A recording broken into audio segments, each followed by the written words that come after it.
Hello and बखैर रागले to all of you. मैं हूं फ़खर यूसुफजई और आप देख रहे हैं डिबेट विद फ़खर। आज की डिबेट में बात करेंगे पाकिस्तान अफगानिस्तान रिलेशन पे बात करेंगे, क्योंकि एक ऐसा मुद्दा है। हम दो पड़ोसी हैं, कभी हमारे ताल्लुकात नीचे चले जाते हैं, कभी बेहतरी आ जाती है।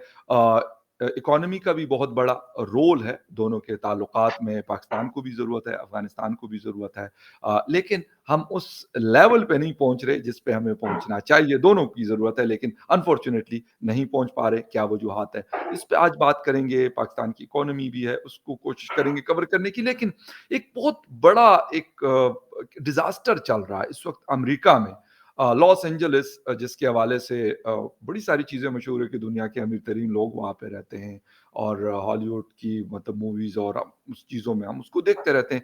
आग लगी हुई है और कंट्रोल में नहीं आ रही। इसके साथ साथ कुछ इलाकों में हीट वेव्स के साथ हम देख रहे हैं कि जिन इलाकों में बारिशें नहीं होती, वहां पे सैलाबी किस्म की बारिशें। अभी सऊदी अरेबिया की 2 दिन 3 दिन पहले हम देख रहे थे मक्का में, यानी गाड़ियां वो बहा के लेके जा रही थी, और पाकिस्तान, अफगानिस्तान, हिंदुस्तान, इस रीजन में पूरा विंटर जैसे गुजर चुका है, लेकिन बारिश नहीं हो रही। ये सारी चीजें क्या वजूहात हैं? क्लाइमेट चेंज का हम बहुत सुनते हैं, और इसको भी कवर करने की कोशिश करेंगे कि क्यों हो रही है और हम लोगों का क्या रोल है इसमें। इस पे बात करेंगे, और बात करने के लिए हमें ज्वाइन कर रहे हैं सीनियर एनालिस्ट हैं। वैसे तो क्लाइमेट चेंज पे भी बहुत अच्छा बोलते हैं, लेकिन इसके साथ साथ इंसर्जेंसी, इकोनॉमी और बाकी पॉलिटिकल जो मैटर्स होते हैं उस पर भी बात करते हैं। सीनियर जर्नलिस्ट है मुनीर अहमद साहब ने मुझे ज्वाइन किया। मुनीर साहब, thank you very much for joining my show. बहुत शुक्रिया फ़खर। बहुत अहम मौज़ूआत के साथ आप इस वक्त हाँ वो जो है सामीन के सामने हैं, नाज़रीन के सामने। बिल्कुल। ये सारे थैंक यू। बहुत अहम मौज़ूआत हैं। बहुत शुक्रिया सर। सर, स्टार्ट करते हैं पाकिस्तान अफगानिस्तान के ताल्लुकात के हवाले से। मतलब संभल नहीं पा रहे होते हैं। ज्यादातर हम ये देखते हैं कि खराब रहते हैं, कभी कभार बेहतर हो जाते हैं। उससे फिर हुँ, कारोबार भी हुँ, मुतासर होता है, लोग भी मुतासर, हुँ, वहां के भी और यहाँ के भी। हुँ, सर, हुँ, क्या हुँ, गलती हम कर रहे हैं? मैं अब्दुल बासित साहब को पढ़ रहा था तो कह रहे कि हमारी कोई क्लैरिटी नहीं है अफगान हुँ, पॉलिसी के हुँ, अंदर। हुँ, हुँ। असल में बुनियादी बात ये है फ़खर के जो पाकिस्तान और अफ़गानिस्तान के ताल्लुकात हैं, ये जब तक दोनों ममालिक की क़यादत आपस में बैठ के अपने जो एतमाद का फुक़दान है उसको ख़त्म नहीं करेंगे, तब तक ये सूरत हाल ठीक नहीं हो पाएगी। क्योंकि हमारे दरमियान में इस वक्त रखना बढ़ाने वाले अवामिल जो हैं वो बहुत ज़्यादा हो चुके हैं, और बल्कि वो जो एलिमेंट्स हैं वो इस हद तक शिद्दत इख्तियार कर गए हैं कि हम अभी तक कंट्रोल नहीं कर पा रहे कि कहाँ से हमें सुधार को शुरू करना चाहिए। जी और बिल्कुल। इसी और ये खास तौर पे ये जो अफगान जहाद के बाद जो बहुत सारे फिरके बने उसके अंदर, और तो वो जो है उसको हम थोड़ा हमें रोकने की देखने की जरूरत थी। और फिर उसके बाद ये तालिबानाइजेशन जो है, गुड तालिबान, बैड तालिबान, पाकिस्तानी तालिबान, अफगानी तालिबान, और वहां से जो एक वेस्टेड इंटरेस्ट की गेम शुरू होती है ना, वो अभी तक हमारे कंट्रोल में नहीं आ पा रही। और कभी कभी तो ये लगता है कि जो तालिबान है, चाहे वो जैसे अफगानिस्तान के अंदर जाहिर है कि उनकी अपनी हुकूमत है, लेकिन उनके अंदर भी एक शिद्दत पसंद फिरका जो है तालिबान का वो मौजूद है, जो बहुत जिसको हम हार्डकोर फिरका भी कह सकते हैं, एक सेगमेंट है उसके अंदर। और वो और जो तहरीक तालिबान पाकिस्तान के जो लोग हैं, जो इनमें जो शिद्दत पसंद लोग मौजूद हैं, वो मेरा ख्याल है कि उनको देखा जाना जरूरी है। पाकिस्तान की हुकूमत और हमारे जो इदारे हैं वो इसके ऊपर जिस तरह से एक रिएक्शन में अपना जो अमल वो करते हैं, एक्शन करते हैं, वो कोई ज्यादा अभी तक उस तरह से हौसला अफजा नहीं आ रहा है। दूसरी बात जो है, वो पाकिस्तान की जो सियासी कुव्वतें हैं वो भी इस मामले के ऊपर तकसीम है, जी और उसकी भी एक बहुत फॉल आउट है। अब ये देखें कि जिस तरह तहरीक इंसाफ ने तालिबान को सपोर्ट किया है, और वो जिनको बहुत सारे सालों के बाद गिरफ्तार किया गया था, सजाएं हुई थी, और उनको माफ करना या उनकी सजाएं खत्म करना, उनको रहा करना इटसेल्फ जो है वो हमारे लिए बड़ा शाखसाना बना है। जी ये इसके ऊपर तो हम कई दफा इसके ऊपर पहले भी बात कर जी चुके बिल्कुल। हैं कि अब फखर बात यह है कि जिनको छोड़ा गया है अब उनके मुवाफिक हुकूमत तो इस्लामाबाद के अंदर मौजूद नहीं है, लेकिन पेशावर के अंदर तो उनकी जो हमदर्दाना हुकूमत है वो मौजूद है, और जी। वहां पर उनको सपोर्ट किसी ना किसी तरह से यकीनन मिल रही होगी, जिसकी वजह से ये जो एक शाखसाना फैल रहा है। तो अब जो सूबाई हुकूमत है और वफाक है और जो इदारे हैं, इनको एक पेज पर आना पड़ेगा और एक कंसोलिडेटेड स्ट्रैटेजी के साथ काम करना पड़ेगा। जब ये एतमाद की फिजा बहाल हो जाएगी और ये आपस में सब लोग एक दूसरे के साथ मिलकर काम करेंगे, तो फिर अगली बात ये आएगी कि अफ़ाम तफ़हीम की फिजा बहाल हो दोनों मुल्कों के दरमियान में। जी। जब दोनों मुल्कों के दरमियान एक एतमाद की फिजा बहाल होगी, तो तब हम कोई माशी जो इकोनॉमिक एक्सचेंज की बात कर पाएंगे, तिजारत की बात कर पाएंगे, और वो अभी तक नहीं हो, दोनों की बहुत सख्त जरूरत है। लेकिन अब आप ये देखेंगे जब ऐसी कुछ सूरत हाल होती है, जैसे आपने करक में देखा या फाटा के दूसरे जो जी। अब पुराने जो वहां पे जो जिस तरह के मसाइल हैं, जब तक अमन अमान की सूरत हाल नहीं होगी तो दोनों मुल्कों के दरमियान तिजारत नहीं हो पाएगी। ठीक है। सर मुझे एक बात ये बताइएगा कि ताल्लुकात बेहतर नहीं होते जब भी उनसे मतलब हम या आप जैसे हम जर्नलिस्ट हम उनसे क्वेश्चन करते हैं तो वो कहते हैं जी हम्म, टीटीपी का हमारा उनका मसला है ही टीटीपी का। पाकिस्तान जी जी। अफ़गानिस्तान का मसला ही टीटीपी के बाकी चीज़ें तो चले बहुत शायद बात की आती हैं। लेकिन वो हम्म, कहते हैं भई आपका इंटरनल मैटर है जब हमारी हुकूमत नहीं थी तब भी टीटीपी था, जब हमारी हुकूमत है तब भी टीटीपी है। एक तो सर हम्म, ये वाली चीज़। दूसरी बात कारोबार तो ये है कि दुनिया के आपस में ताल्लुकात उस तरह के नहीं होते। चीन, हम्म, इंडिया की एग्ज़ाम्पल हमारे सामने, लेकिन कारोबार हम्म, 125 अरब डॉलर का बिज़नेस है। इसी तरीके से हम्म, पाकिस्तान और इंडिया भी किसी हद तक तिजारत करते हैं, हालाँकि 4 जंगें हम लड़ हम्म, चुके हैं। तो सर हम्म। अफ़गानिस्तान के साथ ऐसा क्या मसला? ईरान और उनके दरमियान भी प्रॉब्लम है, लेकिन आपस में लेन-देन चल रहा है। देखें, चारों तरफ लेन-देन उस तरह से सूरत-ए-हाल इतनी वो कोज़ी नहीं है कि हम ये कहें कि हाँ, सब ठीक है और सारे मामलात बिल्कुल ठीक चल रहे हैं। कहीं न कहीं गड़बड़ें तो मौजूद हैं। ओके। लेकिन ये है कि अब अ, आ देखें, 2 भाइयों के दरमियान जब एक-दूसरे की मुखालफत होती है, तो बहुत ज़्यादा होती है। आपने ये तो देखा होगा। बिल्कुल सर। अफगानिस्तान और पाकिस्तान की मिसाल जो है, 2 भाइयों की तरह है, और इनके दरमियान में अब जो मुखालफत है, वो बहुत ज़्यादा एक तरह की शिद्दत में आई हुई है और उसको बिल्कुल। थोड़ा-सा नॉर्मलाइज़ करने की ज़रूरत है। और उसी की वजह से हमने ये भी देख रहे हैं कि जो पाकिस्तान के अंदर पनाह गज़ीन हैं, मुहाजिरीन जो हैं, उनके लिए भी ज़िंदगी मुश्किल होती जा रही है। वो लोग बिल्कुल। जो हिजरत करके आए हुए हैं, अपना घर-बार छोड़कर आए हुए हैं। पहले वो दूसरी हुकूमतों से घबराए हुए थे, अब वो जो तालिबान की हुकूमत है, उससे घबराए हुए हैं। जी। आज वो जब लुट-पुट के अपना सारा कुछ छोड़ के इधर आए हैं, तो यहाँ पर भी अब उनके वीज़ों के मसाइल हैं, उनको यहाँ से वापस से भेजे जाने का जो एक तनाव की सी कैफ़ियत है, वो भी है। जो हॉस्पिटैलिटी पाकिस्तान की पहले थी, अब पाकिस्तान उससे जान छुड़ाना चाह रहा है और चाहता है। यूएनएचसीआर जो है उसकी मुदाखलत के बाद जो है वो वीज़े और इस तरह की जो वो चीज़ें चल रही। तीसरी तरफ ये है कि जो बैनुल अक़वामी इदारे थे, उन्होंने हाथ खींच लिया हुआ है। बिल्कुल। यूएनएचसीआर जो है वो खुद इस वक़्त हेल्पलेस है। तो अब एक तरफ तो बहुत सारा माशी बोझ मुहाजिरीन का पाकिस्तान के ऊपर है, और दूसरी तरफ जो है वो अफ़गानिस्तान के जो हुकूमत है, वो टीटीपी को अपने यहाँ पनाह देती है और यहाँ से वो इंसर्जेंसीज़ अब पाकिस्तान के अंदर कर रहे हैं। तो पाकिस्तान के लिए दो तरफ़ा मसाइल बने हुए हैं। तो अब जब ऐसी सूरत-ए-हाल है, तो उसमें ज़ाहिर है कि पाकिस्तान का रिएक्शन जो है, वो बनता है कि जब आप बार-बार अफ़गान हुकूमत को कहते हैं कि आपके इलाके हमारे ऊपर हमलों के लिए इस्तेमाल हो रहे हैं, आपके लोग हमारे ऊपर हमलों में इस्तेमाल हो रहे हैं, और उसके ऊपर कोई तवज्जो नहीं है, तो फिर तो ज़ाहिर है कि मसाइल तो बढ़ेंगे। Okay sir. सर थोड़ा-सा लॉस एंजेलिस की भी बात करते हैं, लेकिन क्योंकि हुँ। अफ़गानिस्तान के साथ हमारा डायरेक्टली अनफॉर्च्यूनेटली या फॉर्च्यूनेटली जो भी कहें, लेकिन ये है कि मसाइल हुँ। ऐसे रहते हैं कि जिसकी वजह से हम सारे मुतासिर हो रहे होते हैं। ये सर बिल्कुल सही बात है। ये एक तो सर मुझे ये बताइएगा कि मतलब जिस दिन बातचीत हो रही थी सादिक खान साहब वहाँ पे मौजूद थे, आमिर खान मुत्तकी से उनकी मुलाकात हुई थी, उसी दिन पाकिस्तान ने सर एयर स्ट्राइक किया। In air hmm. स्ट्राइक्स का क्या कोई हमें फ़ायदा आपको नज़र आ रहा है? शायद ये दूसरी या तीसरी दफ़ा है, 2 दफ़ा तो हो हम्म। चुकी है, तीसरी दफ़ा में थोड़ा-सा मुझे डाउटफुल हूँ मैं।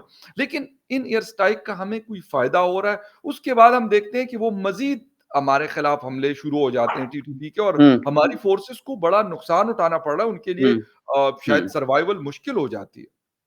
आप बिल्कुल सही कह रहे हैं। देखें, जो सर्जिकल स्ट्राइक्स होती हैं, ये मुतनब्बे करने के लिए होती हैं। ये अपना अपने गुस्से की जो एक्सट्रीम होती है, उसके इजहार के लिए होते हैं, और इससे ज्यादा इससे की कोई माना नहीं होता। मैं अपना जो ख्याल समझता जी, हूँ। जी। लेकिन आप ये देखें कि ईरान ने पाकिस्तान के अंदर सर्जिकल स्ट्राइक्स भी की हैं, पाकिस्तान ने ईरान के जो इलाके हैं उसके अंदर भी सर्जिकल स्ट्राइक्स की हैं, जो बिल्कुल, टेररिस्ट हाइडआउट्स थे, उनको खत्म करने के लिए या उनको थोड़ा सा दबाने के लिए। बुनियादी बात यह है, देखें, अब शायद इतनी सरहद के पार से शायद कुमक नहीं आ रही जितनी विद इन द लैंड जो टेररिस्ट जो हैं या या टीटीपी या और दूसरे जो हैं वो जितने ज्यादा मजबूत हो गए हुए हैं। तो और उसकी फिर एक बहुत सी मज़ीद उसकी क्या कहना चाहिए कि एक लंबी कहानी है, बहुत सारी तफसीलात हैं, और उस पे मेरा ख्याल है कि फिर किसी वक़्त हम बात करेंगे। बिल्कुल, लेकिन जिस तरह से जो हमारे मुल्क के अंदर मौजूद लोग जो हैं, उनको किन-किन का ताउन हासिल होता है और कैसे ताउन हासिल होता है, वो किस तरह से पाकिस्तान के अंदर जो स्ट्राइक्स कर रहे हैं, टेररिस्ट अटैक्स कर रहे हैं, वो क्यों कंट्रोल नहीं हो पाते? क्या उनके इंटेलिजेंस की मालूमात जो हैं, क्या इदारों तक नहीं पहुंच पाती? अगर पहुंच जाती हैं तो उसके ऊपर अमल क्यों नहीं? तो एक बहुत बड़ा गोरख धंधा है ये, और फ़ख़्र इसको सुलझाने के लिए मेरा ख़्याल है कि जो हमारे इदारे हैं, वो बहुत अहल हैं, लेकिन कहीं न कहीं कोई न कोई लैकुनास रह जाते हैं, जिसकी वजह से ये सारी चीज़ें हो रही हैं, और ये पूरी की पूरी पाकिस्तान की जो इकोनॉमी है और जो सियासी सूरत-ए-हाल है और जो सियासी और समाजी जो सूरत-ए-हाल है, उसको बहुत अनस्टेबल कर रही है। इसका तदारुक करने के लिए मेरा ख्याल है कि ना सिर्फ पाकिस्तान के इदारों को एक पेज पर होके एक इंटीग्रेटेड कैंपेन की एक्शन की ज़रूरत है, बल्कि जो इंटरनेशनल कॉन्फिडेंस बिल्डिंग मेजर्स हैं, उसका होना भी बहुत ज़्यादा ज़रूरी है, और एक कोई जॉइंट स्ट्रैटेजी बनानी चाहिए टेररिज्म को इरेडिकेट करने के लिए दोनों मुल्कों को। ना सिर्फ पाकिस्तान और ईरान को इसके ऊपर बात करने की जरूरत है जॉइंट स्ट्रैटेजी की, पाकिस्तान अफगानिस्तान को जॉइंट स्ट्रैटेजी की जरूरत है, पाकिस्तान और इंडिया को भी जॉइंट स्ट्रैटेजी की जरूरत है। और मेरा ख्याल है कि अब अपने जो मोहल्ले के लोग हैं, जो पड़ोसी हैं, इनके साथ ताल्लुकात को बेहतर करके कुछ जॉइंट स्ट्रैटेजीज बनानी चाहिए, ताकि जो वेस्टेड इंटरेस्ट ग्रुप्स हैं उनका कला कमा हो सके। और हम सब जानते हैं, हमारे इदारे भी जानते हैं कि किस तरह से पाकिस्तान के अंदर वेस्टेड इंटरेस्ट ग्रुप्स जो हैं वो प्रिवेल कर रहे हैं, और वो किस जो पॉलिटिकल सिचुएशन को मैनूवर करने के लिए हो रहे हैं, ये सबको मालूम है। तो इसको मेरा ख्याल है कि अगर इसकी बेखनी चाहते हैं, अगर आप चाहते हैं कि इसको आप तदारुक कर सकें, तो आपको जॉइंट स्ट्रेटेजीज बनानी पड़ेंगी, जॉइंट एक्शन प्लान्स बनाने पड़ेंगे। बिल्कुल सही और बहुत अच्छी बात सर आपने की इदारों की, बिल्कुल हमें अपने इदारों पे एतबार बहुत है।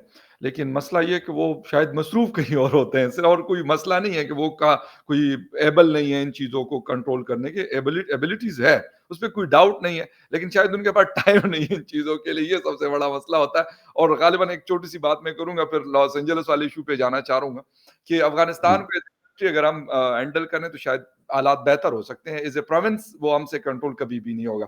सर थोड़ा-सा हम्म। आता हूँ पुलिस वाली आग यानी आप जिस मीडिया को पाकिस्तानी मीडिया या इंटरनेशनल मीडिया लॉस एंजेलिस की आग की बातें हो रही है और वो तेज़ी के साथ फैल रहा है। मैं एक स्टेटमेंट पढ़ रहा था अमेरिका ने कहा कि किसी दुनिया के किसी कंट्री के पास भी ये ताकत नहीं है कि इस आग को बुझा सके। सर अमेरिका ये कह रहा है सुपर पावर है, हर तरह की टेक्नोलॉजीज़ है। सर इस डिज़ास्टर को किस एंगल से हम देखें? क्लाइमेट चेंज वाला इश्यू है, कोई उनको कुछ मतलब गजा और फलस्तीन से भी कुछ लोग मिलाने की कोशिश करें, लेकिन क्लाइमेट चेंज एक बहुत बड़ा मतलब सीरियस इशू है। क्या अमेरिका या फिर जो बड़ी ताकतें हैं अब इस तरफ कोई तवज्जो देंगी? कहीं पे बहुत सारे फ्लड्स आ रहे हैं, उससे भी नुकसान हो रहा है, लेकिन इस आग ने तो जैसे हर चीज बुलाई हुई है दुनिया। अच्छा नहीं, अब इसके दो पहलू हैं। एक तो जिसका आपने जिक्र किया कि लोग इसको गजा के साथ मिला रहे हैं, तो हम इसको मकाफाती अमल के तौर पर भी ले सकते हैं। वो तो मालिक आप जो है वो तो इसकी इंटरप्रिटेशन तो शायद अल्लाह ही फरमा सकते हैं। लेकिन जो मैं समझता हूँ इसका, जो अगर क्लाइमेटिक इम्पैक्ट की वजह से अगर हम देखें, तो वो यकीनन देखें कितना ड्राई स्पेल चल रहा है। और अगर अमेरिका के ऊपर आप कहते हैं कि ये जो है ये गजा का मुकाफाती अमल है, लेकिन ऑस्ट्रेलिया के अंदर भी जो फॉरेस्ट फायर्स होती हैं, वाइल्ड या फायर्स जो हैं, बिल्कुल वो ऐसे। आम हैं और वो बहुत ज्यादा दूर तक फैलती हैं और हफ्तों लग जाते हैं, महीनों लग जाते हैं उसको बुझाने के लिए, और बहुत सारे रिसोर्सेज इस्तेमाल करने पड़ते हैं। एक बात। और वाइल्ड फॉरेस्ट फायर्स को कंट्रोल करने की ताकत जब तक अल्लाह मेहरबानी ना करे तो शायद मेरा ख्याल है कोई मुल्क इसको कंट्रोल नहीं कर पाएगा। क्योंकि लॉस एंजलिस में, आप जैसे आपने कहा कि दुनिया के अमीर तरीन लोग जो हैं वो लॉस एंजलिस में रहते हैं, खासतौर पे हॉलीवुड के जी। जो सुपरस्टार्स हैं, और इसी तरह जो अपने तिजारत के और बिजनेस के जो जी। बड़े लोग हैं, और उनका लेकिन सब कुछ जल के राख हो चुका है। एक मैं तस्वीर देख रहा जिसमें एक तरफ गाजा की तस्वीर थी और दूसरी तरफ लॉस एंजलिस की तस्वीर लगाई थी। उसका कैप्शन कोई नहीं था, सिर्फ लिखा हुआ था गाजा, लॉस एंजलिस। जी। तो इसको आप रिलीजियस कॉनोटेशन में भी देख सकते, क्लाइमेटिक कंडीशंस के हवाले से देखा जाना बहुत जरूरी है। और अमेरिका के यही बड़े बड़े लोग जो हैं, ये हमेशा से क्लाइमेट चेंज को डिनाई करते आए हैं। और जी। खासतौर पर ट्रंप साहब की जब पहली हुकूमत थी, तो अमेरिका ने पेरिस एग्रीमेंट से बैकआउट किया था, और उसके बाद 2015 में जो हम एक लैंडमार्क एग्रीमेंट हुआ था, उसके बाद ये देखा जा रहा था और लोग हम पर उम्मीद थे कि एक बेहतर सूरत हाल होगी, और जो वल्नरेबल कंट्रीज हैं, ममालिक हैं, वहां पर फंडिंग होगी, कोई एडेप्टेशन प्लान्स बनेंगे, कोई मिटिगेशन के लिए फंड्स जाएंगे।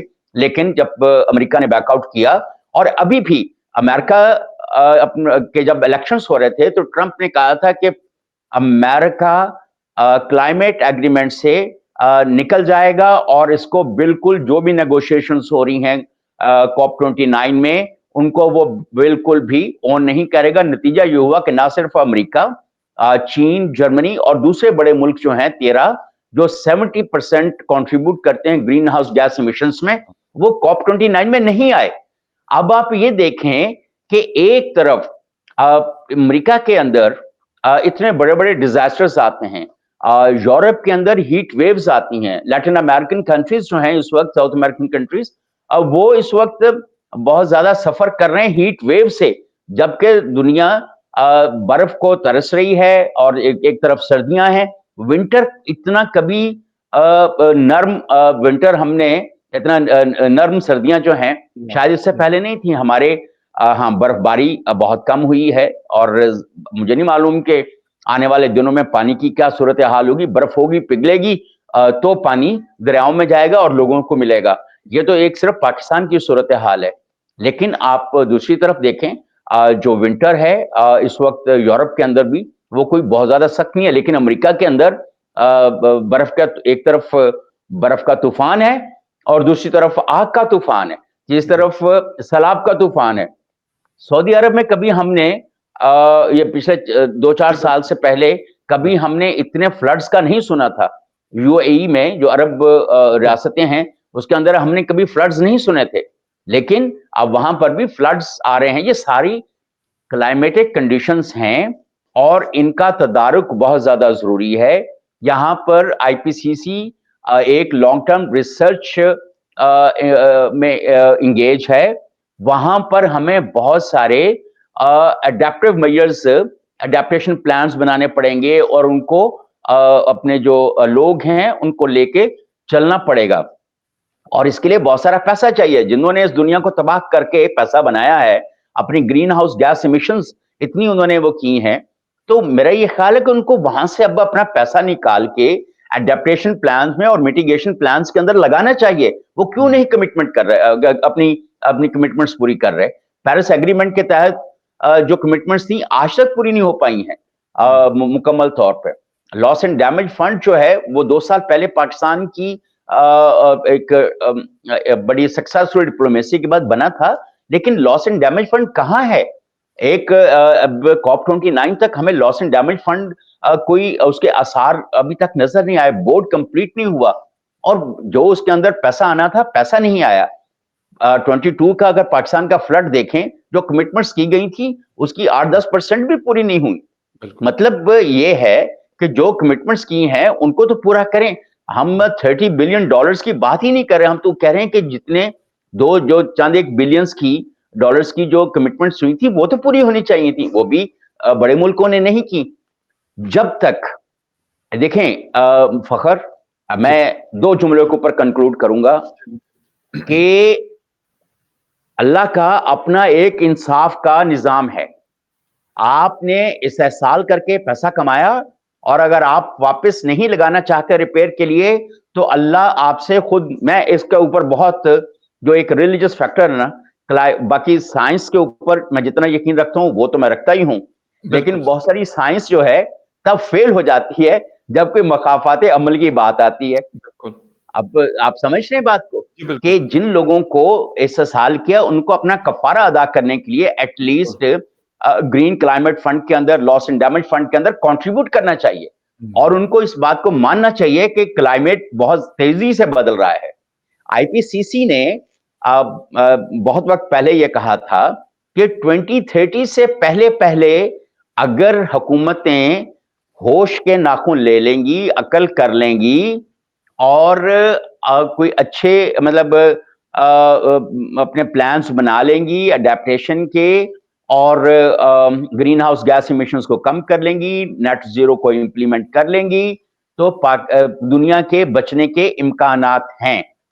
और ये था कि 1.5 सेंटीग्रेड को एक थ्रेशोल्ड के तौर पर रखा गया था, इससे ऊपर नहीं बढ़ना चाहिए और इससे लिमिट करना चाहिए। दुनिया का टेम्परेचर 1.6 हो चुका है, और अगर हम सिर्फ अपनी क्लाइमेटिक कंडीशंस अपने पाकिस्तान की देखें तो हम कोई 1.6 से भी ऊपर, कुछ लोगों का ख्याल है कि पाकिस्तान जो है वो 1.8 के करीब पहुंच गया है दर्जा हरारत, एक जो नॉर्मल है।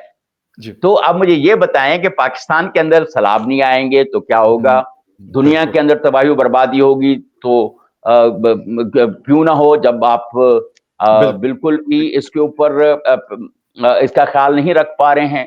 आपका जो ड्राई मौसम जो है चारों तरफ, वो क्यों ना हो, हीट वेव्स क्यों ना आए, क्योंकि जब आप ग्रीन हाउस गैस इमिशंस कम नहीं कर रहे हैं और उसी रफ्तार के साथ ऊपर आप ये देखें कि आप एक तरफ तो ग्रीन क्लाइमेट फंड के अंदर कंट्रीब्यूट नहीं कर रहे हैं, आप लॉस एंड डैमेज फंड को आप उसको टाल मटोल से काम ले रहे हैं 2 साल से, और दूसरी तरफ आपने $300 बिलियन यूक्रेन वॉर के अंदर लगा दिए हुए हैं। बिल्कुल, एग्जैक्टली। रूस, नाटो और अमेरिका ने मिलके। लेकिन अगर हम सिर्फ नाटो और अमेरिका के ही अगर बात कर लें तो तकरीबन $200 बिलियन इनका है। बहुत अब आप ये देखें, आपने यूक्रेन को तबाह बर्बाद कर दिया, वो पूरी दुनिया की और रूस के जो इलाके तबाह हुए, 23% स्टेपल फूड आपने दुनिया की तबाह बर्बाद कर दी। एग्जैक्टली। आपने इंफ्रास्ट्रक्चर तबाह किया, आपने कितना नेचुरल एसेट्स तबाह किए, आपने कितने वाटर रिसोर्सेस तबाह किए। आप मुझे बताएं, एक तो आपने स्टेपल फूड को, तो मेरा यह ख्याल है कि अब वॉर फुटिंग्स के ऊपर वॉर्स को भी आपको रोकना पड़ेगा, और क्लाइमेट चेंज के लिए भी आपको फंड्स लगाना, जो आप दुनिया को फतह करने के लिए, तबाह करने के लिए जो पैसा लगा रहे हैं, उसको आप क्लाइमेटिक चेंजेस को नबूरदाजमा होने के लिए, इनको कॉम्बैट करने के लिए आपको इसके ऊपर पैसा लगाना चाहिए। बिल्कुल ठीक और मेरे ख़्याल में इससे बड़ी इम्पोर्टेंट और कोई बात नहीं हो सकती क्योंकि ये दुनिया अगर है तो ये इंसान अगर इसमें रहेंगे तो ये दुनिया है, अदरवाइज़ तो फिर कुछ भी नहीं है। और अगर हम खुद अपने हाथों से इसको तबाह करेंगे जिस तरह क्लाइमेट चेंज की जो पिक्चर पेश की है मुनीर साहब ने, तो मेरे ख़्याल में इसके ऊपर दुनिया में बहुत सारी जगहों पे बात हो रही है लेकिन जब तक बड़ी ताकतें रशिया है, चाइना है, अमेरिका है या बाकी जो वेस्टर्न वर्ल्ड है, अगर वो इसके ऊपर सीरियस नहीं होंगे, तो हम जैसे तो मुतासिरीन हैं, हम तो सैलाब से मुतासिर हो रहे हैं, कभी ड्राई वेदर से मुतासिर हो रहे हैं, कभी किस चीज़ से, कभी मतलब एक फूड क्राइसिस का शिकार और सारी सब अगर वजूहात देखें, तो वो क्लाइमेट चेंज से ही आपको जुड़ी हुई मिलेगी। खैर anyway thank you very much sir, आपके टाइम का बहुत शुक्रिया कि आपने शो जॉइन किया and viewers thank you very much for watching debate with Fakhar Yousafzai. किसी और डिबेट में फिर मिलेंगे, तब तक के लिए टेक केयर, बाय।